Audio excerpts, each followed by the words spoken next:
Happy happy బర్త్డేలు మళ్ళీ మళ్ళీ చేసుకోగా శుభాకాంక్షలు అందజేయవా మిత్రమా.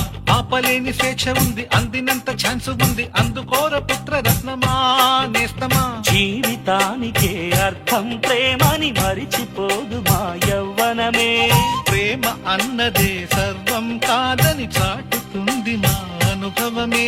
చిలిపి వయస్సు వరస తమకు తెలియదా. హ్యాపీ హ్యాపీ ఓ, హ్యాపీ హ్యాపీ బర్త్డేలు మళ్ళీ మళ్ళీ చేసుకోగా శుభాకాంక్షలు అందజేయవా.